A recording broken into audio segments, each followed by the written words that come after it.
Welcome back sa ating YouTube channel, no? I'm Lisel, and pag-usapan natin ngayong araw is that ano yung magandang panahon, petsa, or buwan sa pagbubukas sa isang negosyo, no? So, sa iba, narinig ko na maganda daw pag bubukas ka ng negosyo is yung may 8 talaga or dalawang numbers. It's either 1-8 or basta may 8 or yung full moon, or yung iba naman nagsasabi na yung dapat hindi daw patapos ng 1. Tapos yung mga Chinese naman dapat huwag daw magbukas ng negosyo pag August kasi ghost month. Marami talagang mga ano ba niyan, mga ano na ganito dapat mag-business, ganitong buwan, ganyan. Marami yan, guys. Marami yung mga feng shui pa yung iba.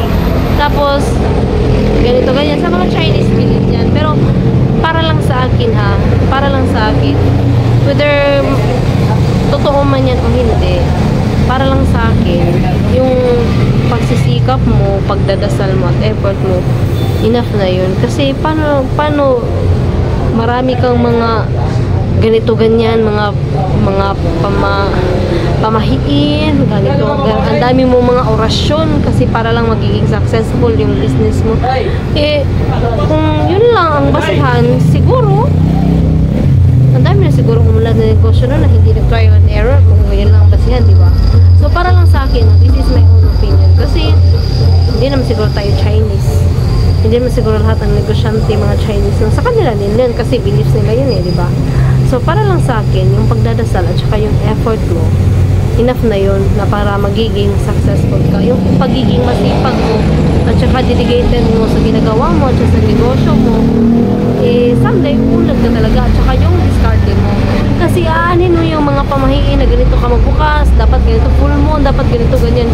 Eh, kung wala ka namang effort, wala kang dedication sa ginagawa mo at saka sa negosyo mo, eh, paano ka uunlad? Hindi rin, di ba?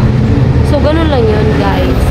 So, kung iba, ganyan yung paniniwala nila, iba-iba naman tayo. Basta ang importante sa lahat niyan, kung mag-negosyo ka, number 1 yan, diskarte, sipag, at saka pinaka-importante yan sa lahat, yung pagdadasal natin kay Lord. Sana i-bless tayo, araw-araw, i-guide na tayo sa kailangan natin gawin, paano paularin yung negosyo natin, at paano paularin yung buhay natin. So, ganun lang yun.